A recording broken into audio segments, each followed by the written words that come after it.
What's up la gang, très content de vous retrouver pour un nouvel épisode de Success Factory, un 63e épisode avec nul autre que David Girard de chez Bon Boss. Bon Boss, c'est une super entreprise québécoise. Si vous n'avez pas entendu parler de ça, je vous invite à aller voir leur site web, à aller voir un peu ce qu'ils font sur les réseaux sociaux. C'est une firme de services conseils de formation en management et en développement organisationnel. Si vous voulez améliorer votre leadership, vos compétences de gestionnaire, c'est Bon Boss que vous allez voir. Puis, si vous êtes un employé qui aime bien son gestionnaire, ben, vous pouvez team up avec le reste de votre gang puis demander à Bon Boss qu'il aura une certification Bon Boss pour montrer que c'est un bon gestionnaire. C'est eux qui sont à l'origine de cette certification-là. Et pas facile à dire ce mot-là, certification, on va l'avoir.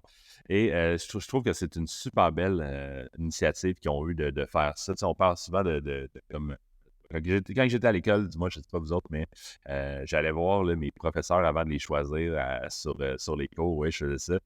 Il y avait un petit site qui s'appelait Rate My Teachers. On allait voir les notes que les anciens élèves donnaient aux enseignants. Puis moi, je faisais mon choix de cours en fonction de ça. Écoutez, je ne sais pas si c'était la bonne chose à faire, je ne sais pas si c'est éthique, mais moi, je pense que ça m'a aidé à passer d'avoir des bons profs. Un bon prof, c'est tellement important. Puis d'avoir des bons gestionnaires, c'est tellement important également. Puis d'avoir une certification, tout ça, je trouve ça vraiment cool. C'est ça. On avait eu la chance de parler à Jenny Ouellet. C'est plus Maude, mon assistant, qui avait parlé de la première saison d'Apéro RH l'an dernier.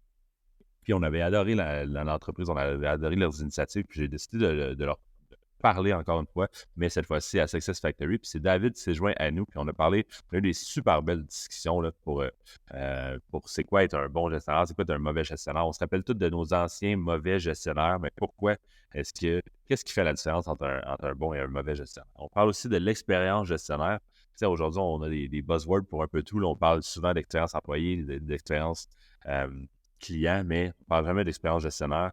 Un terme que David nous a jasé, puis c'était super intéressant de l'entendre parler de ça. On parle aussi de l'équilibre humain-affaires. On parle de comment être un bon boss pour les jeunes générations et tirer le meilleur de ces générations-là. On parle de culture organisationnelle, comment la communiquer, comment la faire comprendre. Puis on parle de la distinction entre un boss et un leader. Là, tu sais, gens qui parlent de « Ah, ça, c'est un bon boss », mais c'est pas un boss, lui, c'est un leader. Tu sais, on a déjà...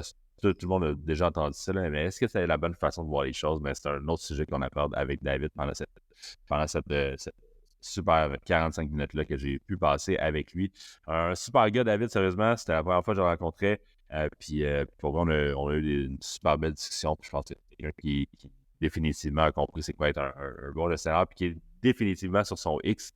Il m'a droppé plusieurs lectures à faire, plusieurs auteurs sur lesquels s'informe, plusieurs études aussi. C'est vraiment un gars que je pense qui est passionné par ce qu'il fait, puis ça paraît. Bref, je vous en dis pas plus, je vous laisse à votre écoute avec David Girard de Bon Boss. Bonne écoute.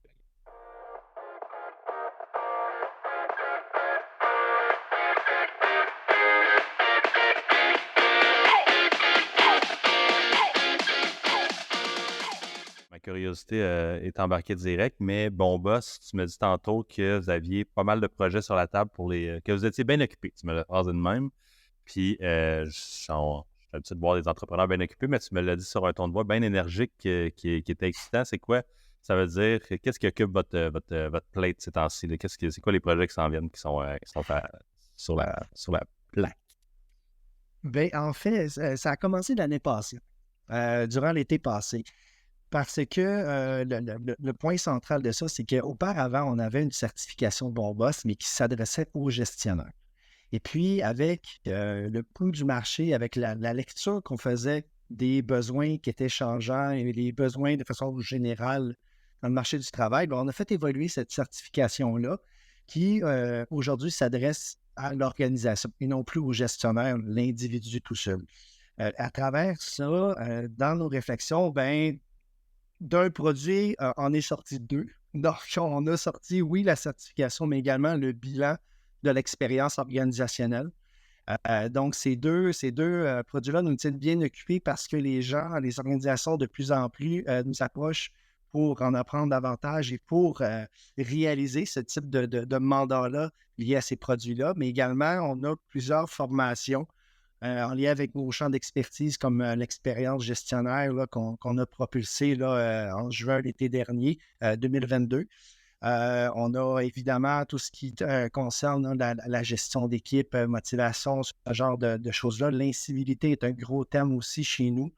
Les conférences, donc mon associé, ma collègue Jenny, se promène un petit peu partout pour aller donner des formations, des conférences, du service conseil, du coaching. Donc, c'est ça qui, dans les projets qui s'en viennent, c'est ça qui nous tient bien occupés. Puis ce qui est le fun, c'est qu'on le fait avec tout type d'organisation. Donc, c'est autant des PME, des petites PME ou des entreprises de plus grosse taille, du secteur public, du secteur municipal. Donc, on a beaucoup de plaisir à travers ça. C'est très cool. Tu as dit des mots à travers les formations que je trouvais qui me pognaient. Parce qu'on est, oui, on est une agence marketing de Wavenseed, mais on baigne aussi beaucoup dans le recrutement puis le RH, à cause, entre autres, de notre service de marketing RH. Puis, je veux juste... des thèmes qui reviennent souvent, c'est l'expérience employée, puis l'expérience client pour le marketing, l'expérience employée pour l'aspect plus RH. Mais toi, tu as dit tantôt expérience gestionnaire, je trouve cool comme thème. Ça veut dire quoi, l'expérience gestionnaire? L'expérience gestionnaire, en fait, c'est... on connaît bien l'expérience employée, c'est-à-dire tous les éléments qui vont entourer l'expérience au quotidien que va vivre un employé. Nous, ce qu'on a fait, c'est qu'on s'est rendu compte, puis à travers nos recherches et nos apprentissages et les tests qu'on a faits, c'est qu'il existe une expérience qui est un peu plus précise et propice aux gestionnaires dans leur réalité et leur situation de gestion. Et il y a des variables qui changent. Ce n'est pas la même chose que l'expérience employée. Donc, l'expérience gestionnaire, on a beaucoup de contenu d'ailleurs à ce sujet-là sur notre site web, mais de façon générale, si je peux vulgariser, c'est tout facteur qui va venir influencer l'expérience du gestionnaire au travail et dans sa mesure et sa capacité à livrer les objectifs avec son équipe.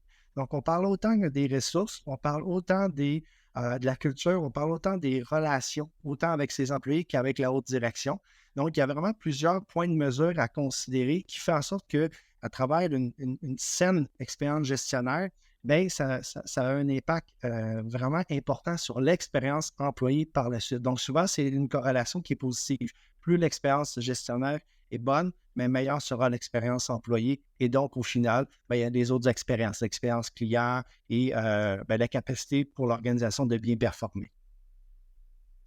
Intéressant quand même le fait justement de partir du gestionnaire, parce que ça fait tellement de sens là, quand tu le phrases comme ça, de justement partir du gestionnaire pour avoir une belle expérience employée. Puis là, après ça, on est dans on est dans plein de défis de rétention présentement dans la RH. Puis c'est pour ça que je voulais vous recevoir. Entre autres, là, je vois tellement la validité dans le fait de justement avoir on parle on est à l'école, on parle de Rate My Teachers, on parle là, en ce moment, il y a même des Rate My MD, là, mais des sites pour que les gens vont pour, comme rater leur médecin. Puis comme ça, tu sais quel médecin prendre et pas prendre. Là. Mais c'est comme, ça fait du sens qu'il y en ait, tout comme une certification pour les gestionnaires, de comme montrer que, sans bâcher certains gestionnaires là, avec des mauvaises notes, on ne veut pas ça, mais d'avoir justement des certifications qui reconnaissent les bons gestionnaires, ça peut être certainement une solide plus-value comme de vouloir intégrer une entreprise qui a ça. Absolument. Absolument. Ça devient essentiel, ça devient un levier important pour les marques aujourd'hui, les marques des entreprises, de se démontrer comme distinctif, humainement distinctif, sans reprendre nécessairement les termes que nous, on utilise, mais aujourd'hui, c'est une partie importante qui va avoir un impact sur la rétention, l'attraction des gens qui vont travailler dans une organisation et le fait de travailler avec un gestionnaire qui est, je veux dire positif, mais pas dans le sens d'être toujours, de voir le bon côté des choses. Il y a des moments qui sont un petit peu plus difficiles, mais d'avoir des gestionnaires qui sont sains, qui adhèrent à la saine performance, comme on dit. Ça, c'est effectivement, c'est un point essentiel aujourd'hui. Yes. Puis, tu es revenu avec un autre petit buzzword que je pense que je sais pas si c'est vous autres qui l'avez inventé, mais je l'ai vu à plusieurs reprises dans vos communications et tout, mais tu parlais de humainement distinctif. C'est quoi ce terme-là? En fait, Chose, j'imagine. oui, ben, humainement distinctif, c'est à la base notre slogan. C'est un de nos slogans, donc être humainement distinctif, qu'est-ce que ça veut dire? De ça a découlé la certification qu'on a aujourd'hui, donc certification organisation humainement distinctive.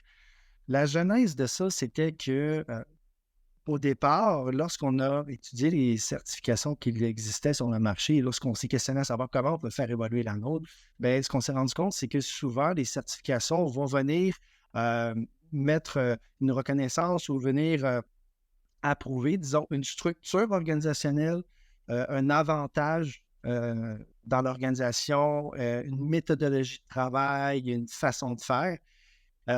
Mais rarement, les certifications venaient mettre en lumière les gens qui y travaillaient.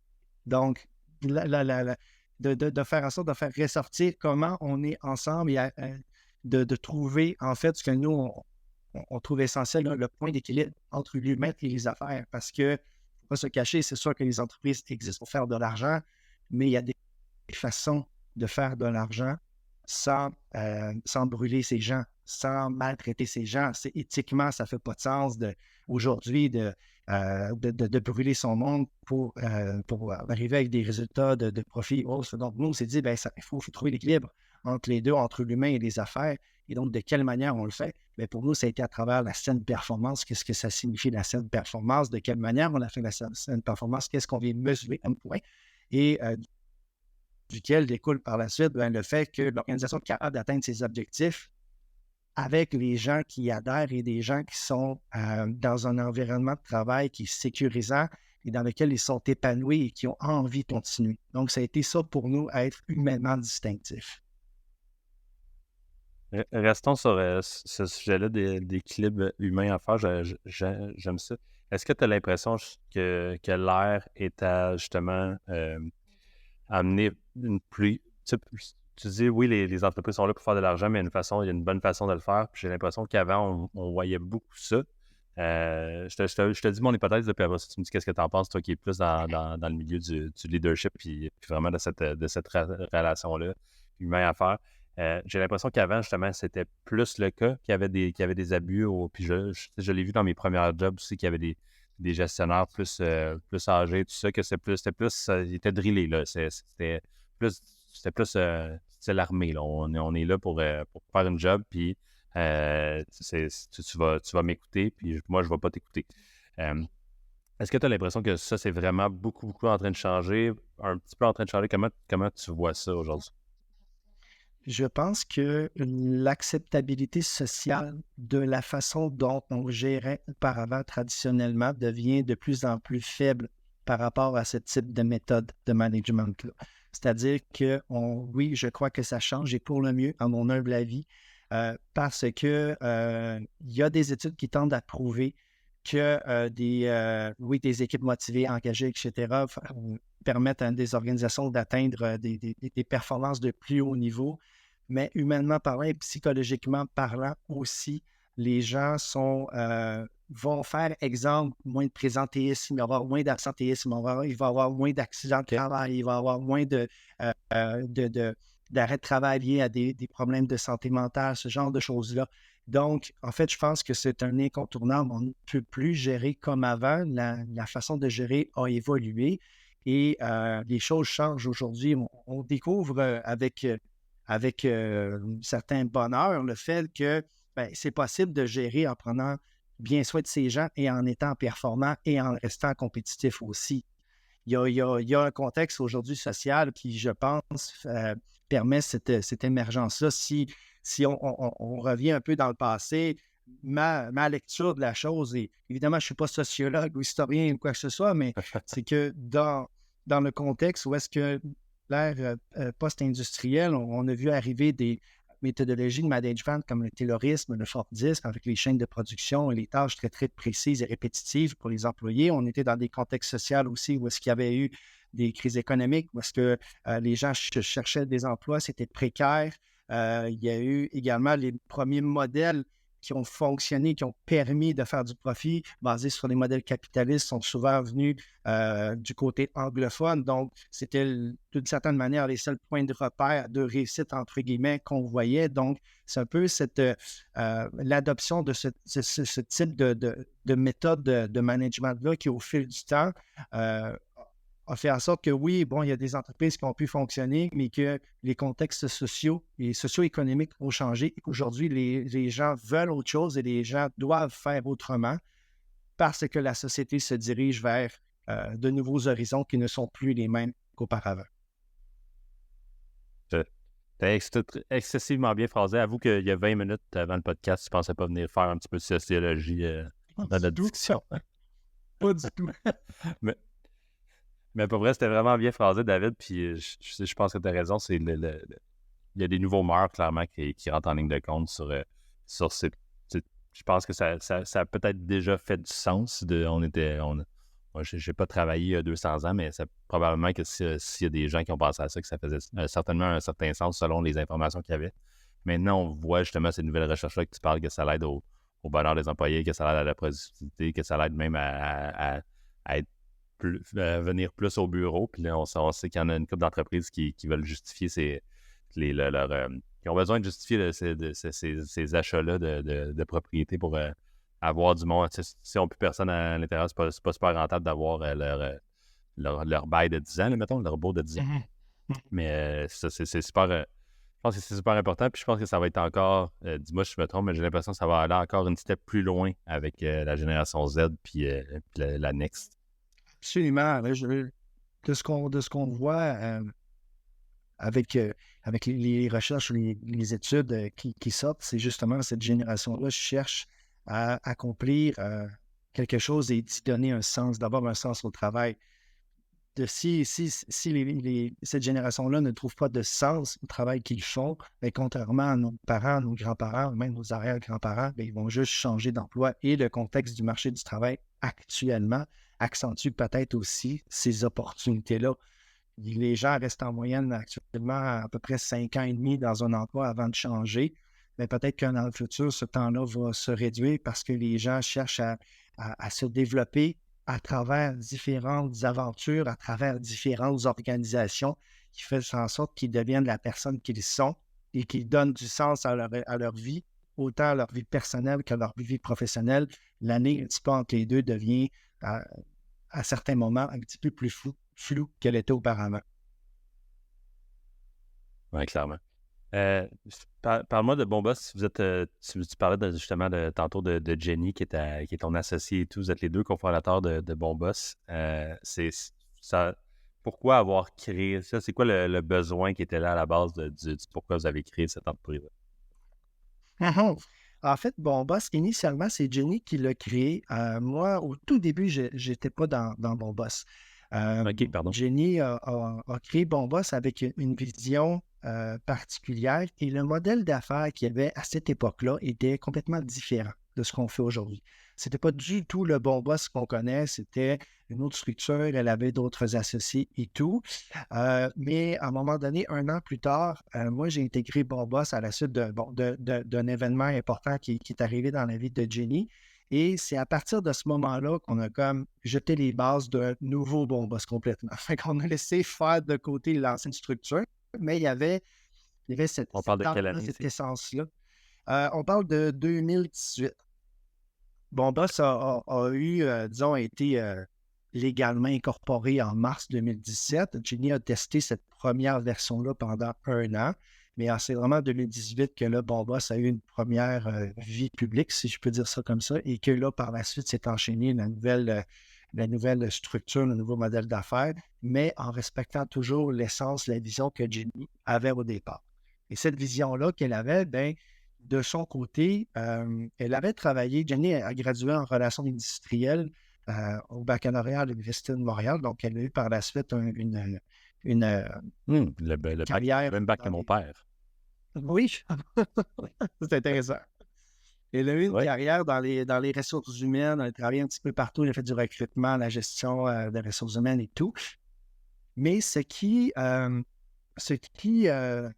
causait, disons, ses réflexions, c'était qu'elle voulait comprendre ce qui faisait d'un gestionnaire un bon boss. Puis pourquoi on disait d'une personne, ah, lui ou elle, c'est un bon boss, qu'est-ce que ça crée, puis qu'est-ce que ces gens-là faisaient de différent. Et par la suite, ben, elle voulait donner la chance aux travailleurs, travailleuses de se trouver un bon boss pour qui travailler. Donc, à partir de là, ben, elle s'est questionnée à savoir, ben, c'est quoi les raisons derrière ça? Est-ce qu'il y a des raisons scientifiques? Donc, on parle de psychologie notamment, mais est-ce qu'il y a d'autres raisons en type de management, dans les disciplines du management, en ressources humaines, etc. Donc, à partir de ces réflexions-là, c'est là-dessus qu'on a bâti un peu les nouveaux modèles d'affaires et que par la suite, ben, Bombas a eu son élan et a eu l'évolution qu'on connaît jusqu'à aujourd'hui. Très cool. Toi, là-dedans, justement, quand tu es arrivé, tu as pris en charge certains projets. Est-ce que vous étiez justement déjà associé à ce moment-là? Comment ça s'est passé, ça? Au début, ben, j'ai un petit point pour ceux qui ne savent pas, c'est qu'à la base, Jenny et moi, on est un couple dans la vie.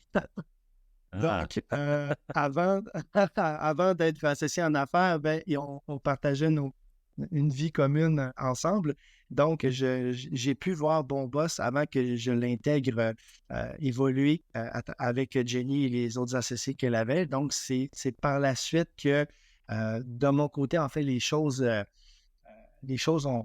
comment qu'on dirait, se sont embrassées un petit peu parce que j'avais une autre carrière auparavant. Et quand Jenny a eu besoin que j'intègre Bombas, et évidemment, je l'ai fait avec un grand plaisir parce que ça m'intéressait beaucoup. J'ai été à cheval un petit peu entre ces deux projets-là, donc Bombas et mon ancienne carrière, jusqu'à temps que je puisse à 100% joindre Bombas et poursuivre les choses. Donc, l'association là, sur papier s'est fait, je dirais, en 2020 ou 2021, si ma mémoire est bonne, mais j'ai été dans Bombas quelques années, là, peut-être un an ou deux, avant à travailler avec Jenny pour faire avancer nos projets. ok. Très intéressant. Il y a deux thèmes sur lesquels je vais t'amener aujourd'hui, David. C'est la culture organisationnelle et le leadership. Mhm. C'est un petit peu. On reste dans des thèmes semblables, mais de par justement la nature de votre entreprise et tout, je pense que vous en connaissez, je pense que vous en avez vu différents modèles et tout ça. Puis je suis curieux de t'entendre parler à propos de ces deux sujets-là. Commençons par justement la culture organisationnelle. Euh, Vous qui êtes comme vraiment dans cet ordre-là justement d'aller récompenser les gestionnaires, d'aller les former, d'avoir justement cette expérience gestionnaire-là et tout ce qui s'ensuit. Ça veut dire quoi pour toi dans ce contexte-là, la culture organisationnelle? C'est quoi une bonne culture organisationnelle? Mhm. C'est une excellente question parce que la culture, c'est difficile à saisir. Il y a un chercheur, un grand penseur de la culture organisationnelle qui s'appelle Edgar H. Schein, qui, pour lui, disait la culture, ça s'expérimente. C'est quelque chose que tu sens quand tu vas entrer dans une entreprise. Donc, déjà, en partant, on est dans le ressenti. C'est rare qu'on parle de choses qui est non mesurables, mais la culture entre un petit peu là-dedans. Euh, pour nous, ben, plus concrètement, c'est une culture, c'est ce qui va rendre unique ton entreprise. C'est un petit peu comme sa personnalité. C'est la somme un petit peu de la personnalité de tout un chacun dans une entente commune d'un vivre ensemble dans le but de réaliser des objectifs ensemble, d'accomplir des projets. Donc, une culture, ben, c'est fait de quoi? Ben oui, c'est des valeurs, mais c'est pas que ça. C'est pas que des valeurs d'entreprise, c'est plus que ça. Ça comprend des normes, des croyances. Exemple, des croyances. Nous, chez Bombas, une de nos croyances, c'est on ne prend pas de risques technologiques inutiles. Donc, si on fait un move, désolé de l'anglicisme, mais si on fait un move au niveau de la technologie, ben, c'est parce que ça va avoir été réfléchi, puis on va s'assurer que c'est la bonne chose à faire. Donc, on ne va pas le faire, intégrer un nouveau logiciel ou adopter quelque chose juste pour le trait de le faire. Tu sais. Donc, il y a donc des normes, des croyances, il y a également ben, des principes fondateurs. Exemple, la raison d'être. Mais pourquoi vous existez? Euh, que- que- Pourquoi on se lève le matin? Pourquoi on vient ici travailler ensemble? Tu sais? Il faut que ça parle. Il faut que ça parle aux gens. On parle aussi de l'historique de l'entreprise, ses expériences, ses façons de procéder, sa méthodologie. Donc, c'est un gros sac de plein de choses qui va, en somme, constituer un peu qui elle est et comment que les gens agissent à l'intérieur de l'entreprise. Donc, et même pour plusieurs entreprises, la culture est un levier de croissance aujourd'hui. C'est indéniable, c'est incontournable. Il y a, je pense, personne qui voudrait, ou malheureusement, aller travailler pour une entreprise qui a une culture qui est toxique, bien qu'il y ait des gens qui vivent ça à tous les jours, tristement pour différentes raisons. Mais dans les, disons, si on regarde le tout avec un certain détachement, ben, il n'y a personne qui se dirait, oui, moi, j'ai envie d'aller travailler là-bas. Donc, au final, moi, personnellement, une culture, ben, c'est ce qui me donne envie de me lever le matin pour aller travailler et accomplir quelque chose avec mon équipe. T'sais, c'est un peu ça. Ça me rejoint beaucoup ce que tu parles parce que Wave and on est juste, on est juste 5, là, très modestement. Faire affaire avec différents sous-traitants, oui, mais on est à la base juste 5 sur le payroll. C'est quelque chose que quand même, déjà juste là, je me demande en ayant justement des employés à ma charge, c'est quelque chose sur lequel que je me remets beaucoup en question. Moi, je sens que je m'en vais quelque part. Que j'ai ma propre vision dans ma tête. Je ne l'ai pas vraiment écrit nécessairement. On a déjà fait un travail de mission vision valeur, moi, mon associé. Mais j'ai l'impression que je sais où je m'en vais. Mais récemment, j'ai eu une discussion avec un de mes employés, puis pour lui, c'est comme, je voyais qu'avec quelques petits irritants, puis c'est pas clair. Puis on pourrait faire ça, on pourrait faire ça. Ben oui, ça s'en vient, ça s'en vient. Puis c'est le fait de comme pas l'avoir énoncé, puis pas la faire vivre, cette vision-là, ces croyances-là, ces valeurs-là, font comme que ça peut créer un clash justement avec les employés qui sont, je pense surtout aux employés qui sont des high achievers, là, qui ont besoin de comme qui ont besoin d'une direction puis qu'ils ont soif d'accomplir quelque chose. S'ils ne savent pas où ils s'en vont, ça va être dur pour eux. Puis c'est comme de faire un petit peu ce travers-là à travers justement, non seulement, oui, un travail de mission vision valeur qu'on va étamper peut-être sur un Google Doc ou peut-être avec des affiches sur les murs, mais de le faire transparaître aussi à travers nos meetings, des objectifs, vraiment des trucs concrets pour que ça soit clair pour ces personnes-là qui s'en vont quelque part. Tout à fait. Absolument, 100% d'accord.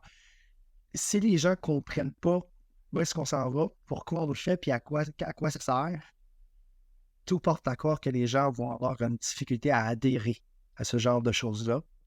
Il peut, par la suite, survenir plusieurs problématiques d'enjeux reliés à une culture qui est mal comprise et qui, éventuellement, on ne sait pas, pourrait devenir toxique parce qu'elle autorise éventuellement certains comportements qu'on ne voudrait pas avoir, mais qui finissent par s'installer. Ouais, ça aussi, c'est un autre bon point.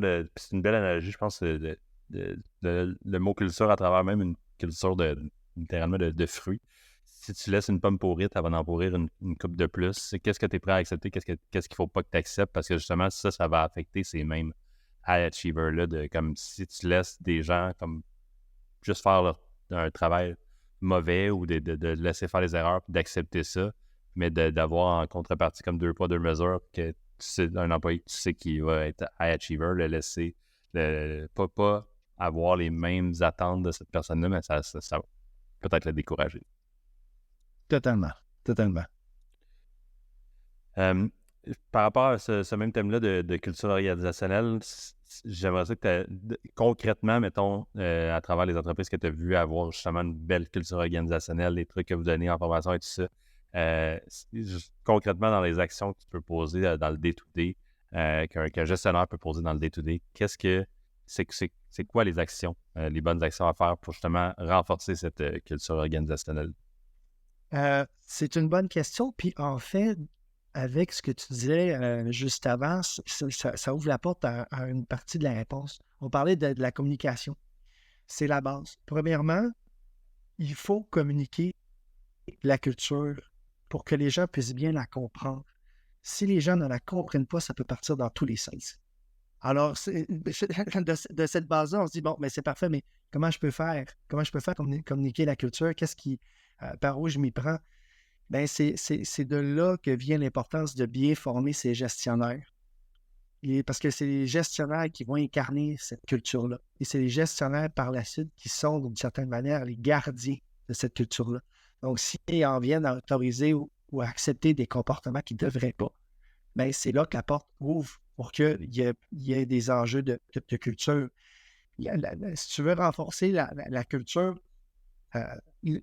ça part du sommet, ça part d'en haut. Ça part de la haute direction qui va fonder les bases de la culture, la façon dont ils veulent que l'entreprise existe. C'est vraiment, là, on parle des fondateurs, on parle des PDG, des vice-présidents, c'est vraiment en haut. Et de eux, par la suite, vont insuffler la culture à tous les autres gestionnaires des autres niveaux hiérarchiques qui, par la suite, eux-mêmes l'insufflent à leurs employés. Donc, il faut que ce que la culture dit, mais il faut que les comportements suivent. Il faut que tu agisses avec ce que tu prônes. Donc, par la suite, ben, comment la renforcer au quotidien? Ben, donner des outils tu peux donner des outils pour faire vivre la culture. Tu donnes des outils aux gestionnaires, mais tu donnes des outils aussi aux employés. Exemple d'outils, nous, on fait des livres de culture, des culture books. C'est un exemple concret qui est tangible, qui, exemple, parallèlement, donné avec un guide de l'employé au début, bien, permet à un employé de comprendre la culture. Je m'embarque dans quoi, puis à quoi ça sert, puis comment ils vivent ensemble. Donc, ça évite J'ai le goût de beaucoup de m'embarquer là-dedans. problématiques, ça. Comment? Puis j'ai-tu le goût de m'embarquer là-dedans aussi? Tu sais, ça me rejoint-tu? Ça, naturellement, C'est ça peut ça. être fait au niveau recrutement, mais tu sais, en dedans de 2 entrevues, mettons, de 1 heure, tu n'as pas le temps d'en comprendre la grandeur, puis qu'est-ce que ça veut dire dans le day-to-day, c'est que d'avoir ça, ça peut être certainement un bel outil. Ben, exactement. Puis, comme on disait tantôt, ben, la culture, c'est ce que tu sens quand tu rentres dans une entreprise. Donc, c'est un outil qui vient supporter un peu cette sensation-là, ce ressenti-là que tu as, tu sais. Puis là, ben, après, ben, les gestionnaires doivent connecter la vision de la haute direction, la culture, doit connecter ça au terrain, donc avec leur équipe. Puis si tu veux que ta culture soit forte, ben, assure-toi que tes gestionnaires soient capables d'en parler puis de la comprendre. D'où l'importance de la communication que je parlais au début. Si chacun des gestionnaires maîtrise bien la culture et la comprenne, ils sont capables ensuite de la partager à les employés, de s'assurer qu'eux-mêmes aussi la comprennent, etc. Donc, c'est un effet de groupe et c'est une roue qui tourne. Exemple, si tu veux une culture de collaboration, mais explique pourquoi tu veux une culture de collaboration, puis comment tu vas créer ta culture de collaboration. Qu'est-ce que ça va donner à ton équipe? Est-ce que tu vas permettre ensuite de faire des rencontres d'équipe pour faire ça, tu sais? Si tu dis, moi, je veux une culture de collaboration, mais il n'y a jamais personne qui se parle, puis il n'y a pas de meeting pertinent pour faire avancer des projets, bien, ils collaborent comment? Fait que c'est là que tu dois avoir un management qui est cohérent et qui comprend la culture pour la faire vivre au quotidien et faire en sorte que l'équipe puisse bien naviguer à travers cette culture-là. Tu parles de communication, puis c'est, je pense, le principal point, mais est-ce qu'il y a un aspect, parce que la culture, dans ma tête, ça part d'en haut. Est-ce qu'il y a un aspect vraiment écoute à la culture organisationnelle aussi? Ah, définitivement. Définitivement, tu sais, faut que tu prennes le pouls de ce qui se passe sur le terrain. C'est bien beau dire la culture, nous, on a une culture qui est comme ceci, comme cela, mais s'il y a un disconnect entre ce que les gens vivent sur le terrain et ce qui est dit en haut, ça ne marchera pas. Là, c'est là qu'on va créer du cynisme. Tu n'as pas le choix de venir écouter, de venir comprendre le quotidien des gens, leur enjeu, qu'est-ce qui marche, qu'est-ce qui ne marche pas, qu'est-ce qui est dit, qu'est-ce qui est non dit, qu'est-ce que les gens ont vu en tant que témoins. On peut toucher à des choses, puis là, ça peut ouvrir un paquet de portes. Ça prend du courage pour la faire, parce que peut-être qu'il y a des portes que tu n'avais pas envie qu'ils ouvrent, mais qui sont nécessaires d'ouvrir dans le but de régler des problématiques et éviter Ouais. ensuite qu'il y ait des trop grosses fuites dans ton robinet, tu sais.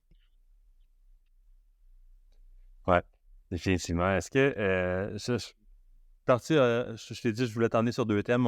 Culture organisationnelle, je trouve qu'on a fait un beau. Ça reste un survol, mais un beau survol du sujet.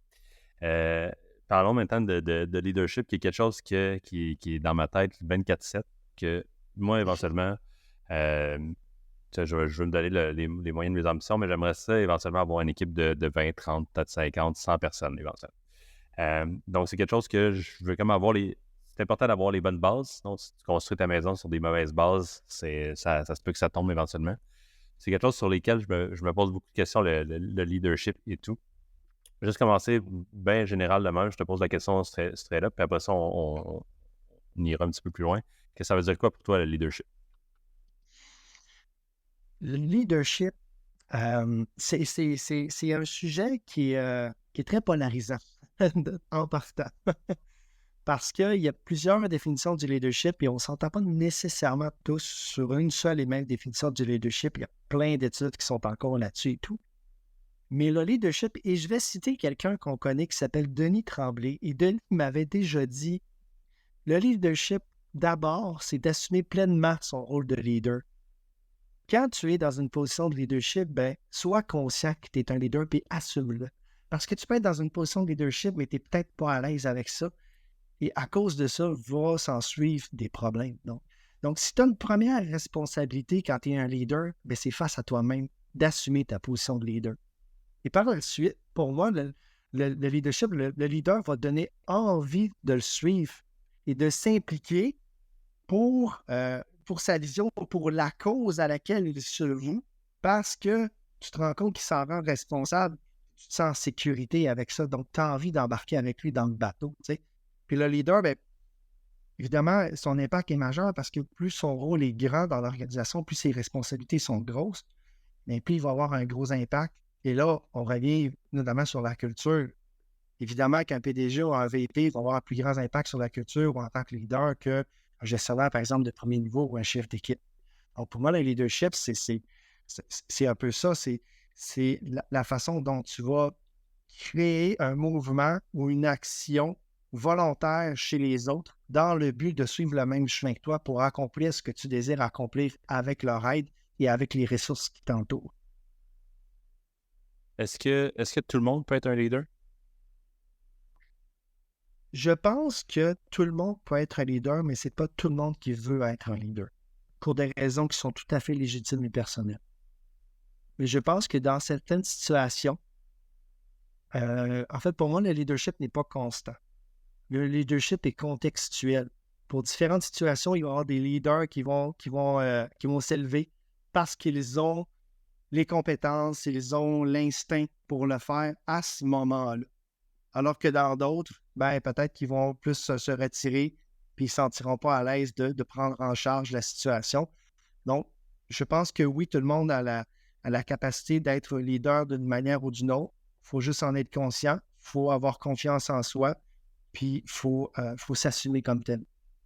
Mais en fait, je répète, si on n'a pas envie d'être leader, c'est bien correct aussi. C'est tout à fait légitime. Mais je crois que tout le monde est capable de l'être à un moment ou l'autre dans sa vie. Ouais,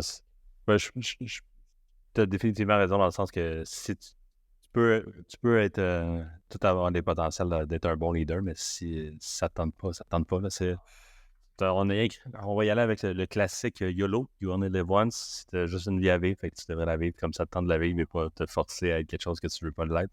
C'est sûr que se forcer à être quelque chose qu'on ne veut pas être, c'est difficile de le faire bien de toute façon. Tout à fait. David, si moi je veux, justement, je parlais de moi qui veux devenir un bon leader éventuellement, et tout ça, un bon boss, comment je peux améliorer mes qualités de leadership? C'est quoi les qualités de leadership que je peux améliorer en premier? En fait, pour bien comprendre la position d'un bon boss, il faut revenir à la base. Parce que, comme je disais, il y a beaucoup de croyances au niveau du leadership et on remarque que souvent, le leadership va être mis comme le contraire du boss, du manager. Tu sais, soyez pas boss, soyez leader. Oui, c'est vrai. Pour nous, en fait, c'est pas une bonne façon de voir les choses parce que le leadership et le management, et selon d'ailleurs Henry Mintzberg, là, qui est le grand chercheur, le père du management moderne, c'est les deux facettes d'une même pièce. C'est difficile d'être un manager sans être leader ou d'être un leader sans être manager. Tu ne peux pas vraiment passer à côté des choses. Tu es un peu les deux en même temps. Donc, de mettre cette dichotomie-là, de mettre les contraires entre le boss et le leader, je pense pas que c'est la bonne façon de voir les choses et je pense que les gestionnaires n'ont pas à avoir de gêne ou à avoir peur de s'assumer en tant que gestionnaire.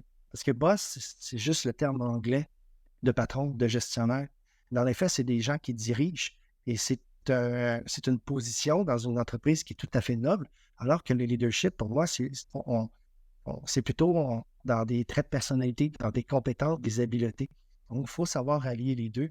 Et être un bon boss, ben, qu'est-ce que c'est? C'est d'être à la fois un bon gestionnaire, un bon manager, un bon leader, mais également un bon être humain. Parce que tu peux être un bon gestionnaire, être un bon leader, mais être un être humain exécrable. Il y en a malheureusement des gens qui sont comme ça aussi. Donc, quand tu es un bon boss, pourquoi que les gens vont dire de toi que tu es un bon boss? Ben, c'est pas toi qui t'auto-proclame en tant que bon boss, c'est les autres. C'est pas toi qui vas t'auto-proclamer en tant que bon leader, c'est les autres aussi. Donc, la reconnaissance vient de ton équipe, vient des autres qui sont autour de toi parce que chez eux, tu gères quelque chose de bien. Donc, pour répondre à ta question, comment faire pour bien développer ces qualités de leader et tout, bien, je dirais d'abord et avant tout, c'est d'être capable de se comprendre qui je suis, quelles sont mes forces, sur quoi j'aime travailler, dans quel contexte, dans quelles circonstances et qu'est-ce que j'ai autour de moi pour le faire. Et donc, si je suis un gestionnaire, bien, comment je peux être un bon boss? Comment je peux m'améliorer en tant que manager? Comment je peux m'améliorer en tant que leader? Puis comment je peux m'améliorer en tant qu'être humain? Puis si j'ai comme les bases de ce petit triangle-là, bien, tout porte à croire que je suis sur la bonne voie d'être un bon boss et d'avoir un impact positif sur mon équipe. J'adore ta réponse, j'adore comment tu l'as formulé. Surtout, j'aime le fait être un bon boss, c'est pas toi qui le décide, là. Être un bon boss, c'est les autres qui le décident. Fait que puis que la reconnaissance vient de l'équipe. Puis j'aime cet aspect-là. Puis je vais te reposer la même question, mais différemment à partir de ça. Parce que je trouve que c'est un super bon prompt, là. À partir de quoi les autres jugent que tu es un bon boss? C'est une excellente question. Les autres, je crois que vont juger le fait que tu es un bon boss, notamment, et là, je vais citer une autre personne, mais c'est Maya Angelou. Et je ne veux pas mal la phraser, là, mais elle disait que les gens ne vont pas se souvenir de ce que tu leur as donné ou de ce genre de situation-là. Ils vont se souvenir de comment tu les as fait sentir. Et je pense qu'un bon boss, il y a de ça là-dedans. Comment j'ai pu avoir le support de mon gestionnaire, comment j'ai pu avoir son écoute, comment il m'a aidé à grandir, comment il m'a partagé ses connaissances, comment il m'a aidé à évoluer. Est-ce que j'ai pu avoir des bons moments de discussion avec lui sincères? Est-ce que je devais me cacher? Est-ce que quand il passe, j'ai envie de me redire le dos puis montrer que je suis donc débordé par peur de me faire chicaner? Est-ce que ce genre de choses-là? Donc, tous les éléments, la somme des éléments qui génèrent des bons souvenirs dans l'expérience d'un employé au travail vont faire en sorte que ces souvenirs-là comment je dirais, ces souvenirs-là vont caractériser le gestionnaire comme étant un bon boss. Ça aussi, c'est vraiment intéressant. Je pense, puis honnêtement, j'ai grandi avec un père qui a été tout le temps, depuis que je suis né, il a été un directeur d'épicerie. Donc, il a travaillé en alimentation, puis il a tout le temps été directeur. Fait que vraiment un poste de gestionnaire, la personne la plus haute dans une épicerie. Puis j'ai tout le temps, ça a tout le temps été mon idole de par la façon, justement, ses employés comme le respectaient, puis genre, l'aimaient. Puis à toutes les fois qu'il est parti d'un emploi, ça a été le genre de personnes qui ont fait un petit party. Ses employés ont fait un petit party pour le remercier, puis ont donné un petit cadeau, puis même des fois, il y en a qui pleuraient, là. Puis ça, c'est comme, je pense que ça passe vraiment par cette phrase-là que tu as dite, que les autres vont pas te retenir comment genre, qu'est-ce que tu leur as donné, ils vont se souvenir de comment tu les as fait sentir. Puis je pense que c'est beaucoup ça qui faisait, justement, c'est qu'est-ce que je peux te donner comme ressource, genre, comment que je fais pour m'assurer que tu es bien. Puis c'est vrai que si je projette ça vers moi, de comment que je me suis senti justement dans mes premiers jobs et tout, avec des boss que je trouvais moins bons, mais c'est ça, c'est que j'étais pas écouté quand je donnais. J'étais vraiment impliqué. J'ai tout le temps été impliqué dans chacune de mes jobs. Si je me sens pas écouté à travers ce que je fasse, c'est sûr que je me sentirai pas bien, donc je vais pas penser que le boss est un bon boss. Absolument. Le bon boss est une figure importante dans la carrière de quelqu'un. Puis ton témoignage vient confirmer le tout. Il y a quelque chose d'assez paradoxal, mais il y a un point commun entre un bon boss et un mauvais boss. Le point commun, c'est que dans les deux cas, on s'en souvient. On ne s'en souvient pas nécessairement pour les mêmes raisons, J'aime ça. mais on s'en souvient. Un bon boss, souvent, va donner envie, lorsqu'on devient gestionnaire, on se dit « Hey, moi, là, j'ai eu un bon boss à un moment donné dans ma carrière, là. Puis il m'a tellement appris, là, je vais reproduire son comportement, je vais reproduire ses apprentissages et moi aussi, je vais devenir un bon boss. À l'inverse, le mauvais boss, qu'est-ce qu'il a créé chez nous? Il dit, hey, moi, j'ai pas eu un bon boss, là. Je ne referai pas ce que j'ai vécu avec mon équipe. Donc, Exact. j'ai envie de devenir un bon boss. Donc, à la fin, tous les chemins mènent vers le fait d'être un bon boss. Mais il faut être conscient de ça, puis il faut avoir envie de le devenir. C'est pas un chemin qui est facile, il y a beaucoup d'apprentissage à faire, mais à mon avis, c'est le chemin qui a le plus d'impact pour une équipe puis pour une organisation.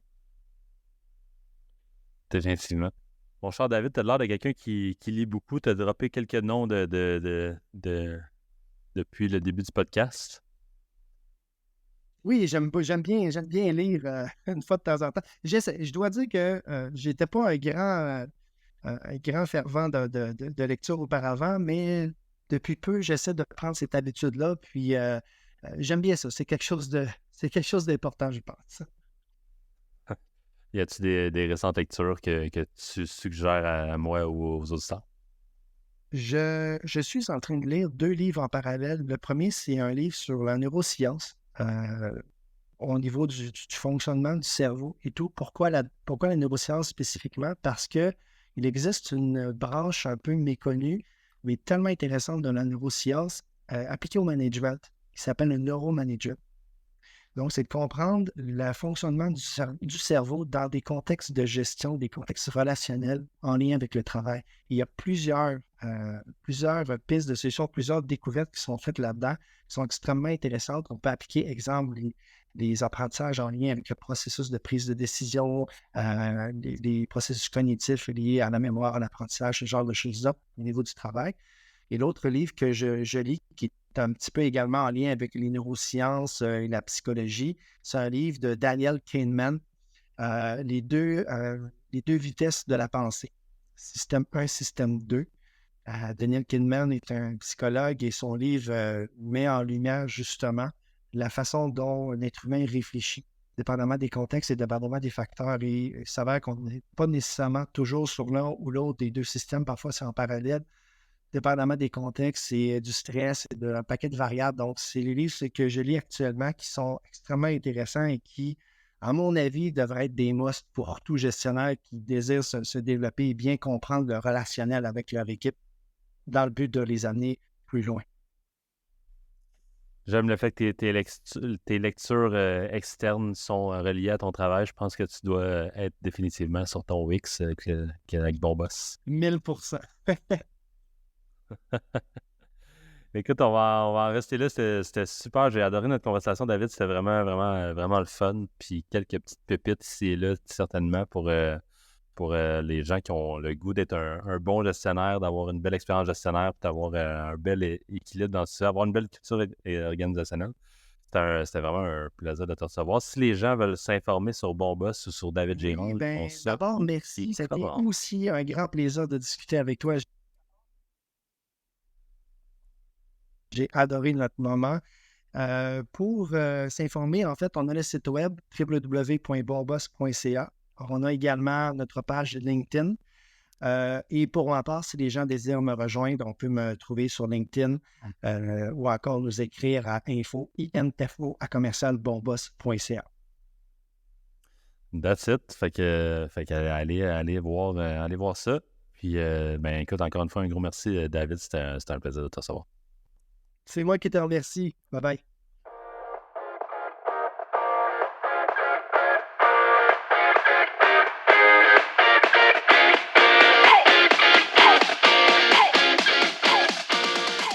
Hello, j'espère que vous avez apprécié l'épisode. Si vous avez aimé le podcast, on vous invite à aller laisser un petit avis ou vous abonner sur Spotify ou Apple Podcasts pour nous aider à le faire connaître.